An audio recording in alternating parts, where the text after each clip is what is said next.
দুর্নীতি আর ক্ষমতার লোভে বিএনপি থেকে ডিগবাজি দিয়ে আওয়ামী লীগের টিকিট কেটে দ্বাদশ জাতীয় সংসদ নির্বাচনে ভোটের মাঠে ছিলেন হেভিওয়েট অন্তত ৭ নেতা।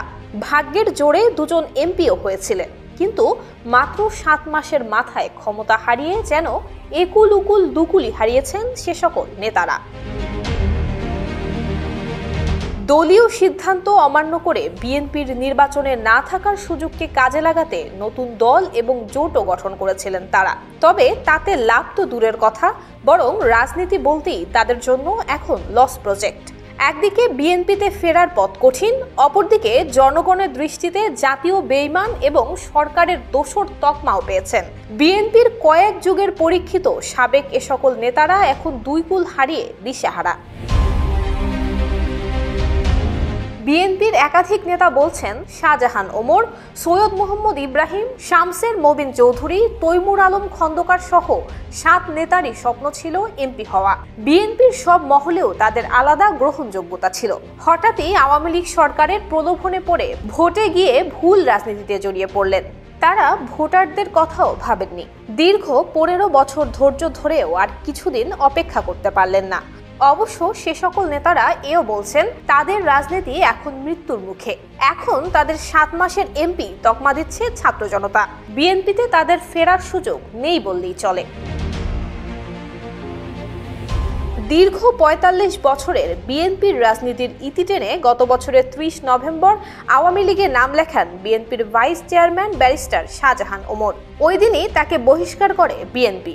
নৌকা প্রতীকে ঝালকাঠি ১ আসন থেকে এমপি নির্বাচিত হয়েছিলেন। শাহজাহান ওমর গণমাধ্যমকে বলেন, আমি আর দল ত্যাগ করব না, বুঝে শুনেই আওয়ামী লীগে যোগ দিয়েছি, রাজনীতি করলে এখানেই থাকব।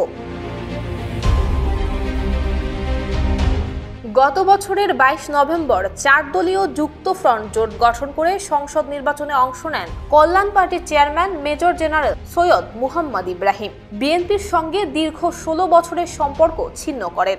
কক্সবাজার ১ আসন থেকে হাতঘড়ি মার্কায় বিপুল ভোটে জয়লাভ করে এমপি হয়েছিলেন। তবে ভোটে অংশ নেওয়ায় সেই সময়ে বিএনপি ও ১২ দলীয় জোট নেতাদের সমালোচনার মুখে পড়েন বর্ষিয়ান এই রাজনীতিবিদ।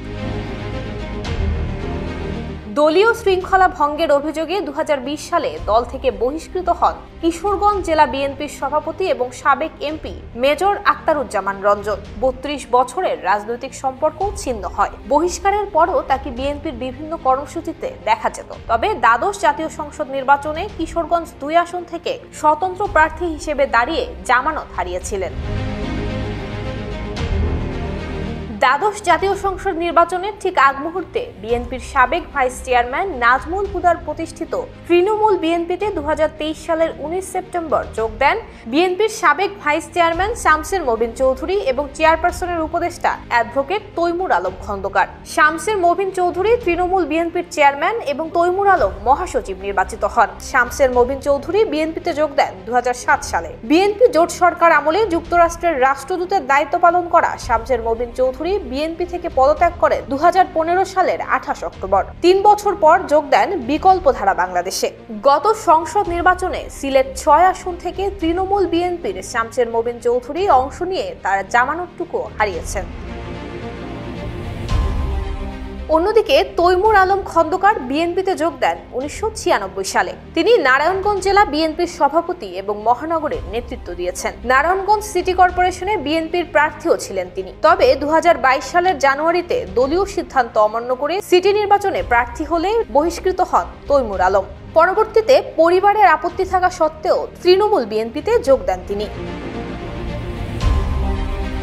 বিএনপি থেকে বেরিয়ে গিয়ে বাংলাদেশ জাতীয়তাবাদী নতুন দল গঠন করে সংসদ নির্বাচনে অংশ নেন সাবেক ২ এমপি শাহ আবু জাফর এবং আব্দুর রহমান।